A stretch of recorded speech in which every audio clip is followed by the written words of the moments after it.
Hi, my name is Steve Solloway. This is my colleague of the moment, actually for 20 years or so, Glenn Jordan. Glenn, I've got my playoff beard going. Where's yours? Well, you can't see it, huh? I actually am not in the finals. I'm not a hockey player, therefore I don't have a beard.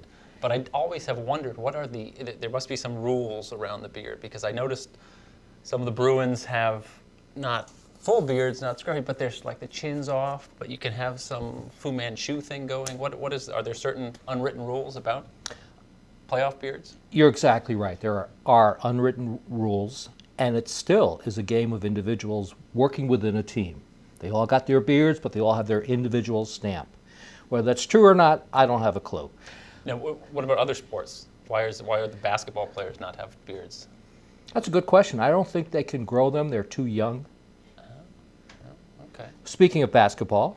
Well, that Game 6 was incredible. Of course, it was too late for me to watch it because, all these sporting events now and championships are so late at night that it's too hard to stay up if you have kids and a dog that wake you at 6 in the morning.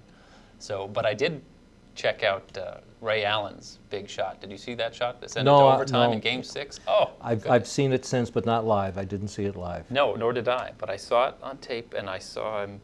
I guess it would be digital chip, no, not tape. If they'd done away with videotape. You're asking the wrong person. Yeah. All right. But he backed up at the last second. They needed a three. He went to the corner. He was backing up as he was shooting, and it went right in. And I wondered, as a Celtics, would Celtics fans still appreciate that, or once you change your laundry, are you history? I don't think there's much appreciation. No? Ray is not wearing Celtic green. So he's a forgotten man. No, speaking for myself, I love Ray Allen, but let's not go there. All right. Well, like Youkilis. Is Youkilis now, is he? Absolutely right. Absolutely right. And Damon, all those guys? See, we've talked with these ball players through our roles as sports writers, so we develop something a little bit different than the fan does. There are times in which I wish I was the fan, but there are times, no, we know them as human beings, so yes, of course we care about them, but to a fan, no. It's the laundry. It's about the shirt. It's about the shirt, absolutely. It's about the number. No, they usually have the same number. It's about the letter on their cap or what's on their uniform. So I was watching the playoffs. It dawned on me that this is yet another thing that separates hockey from the other playoffs. No commercials. In other words, they can't break up. They can't slip away. There's no timeouts.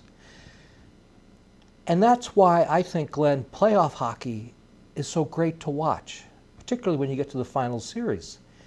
The crowd. I have not heard crowd noise like that coming out of my television since I don't know when. And just that nonstop action, it tells you, whereas you're being told you're watching the Super Bowl, you're being told it's the NBA Finals, or you're being told it's the World Series. I mean, there's bunting all over, and I know you're a big baseball fan, but what's your take on that? Well, I think it's wonderful, and it reminded me, I think the last few times I've been to Hadlock to see the Sea Dogs, I am reminded that now between innings, they have a video board and they play commercials. And every moment that is not in action is loud music, or players have walk-up music. There's no time for conversation, for appreciating what's going on, for watching the infielders warm up, things like that. I think the Sea Dogs should have with their throwback uniforms, they should have a throwback ballpark experience where you're not bombarded, where you can hear the hawkers sell their biscuits. And speaking of throwback, Monday, the Raging Tide, Old Orchard Beach, John Winkin Recognition Day. Perfect way to go spend a night, see a true icon of Maine baseball. Did I say basketball? No. He's coached a number of sports, though, hasn't he? He's coached football, too. Football, too. Okay, yeah. That's where I'll be. That sounds like a great place to be.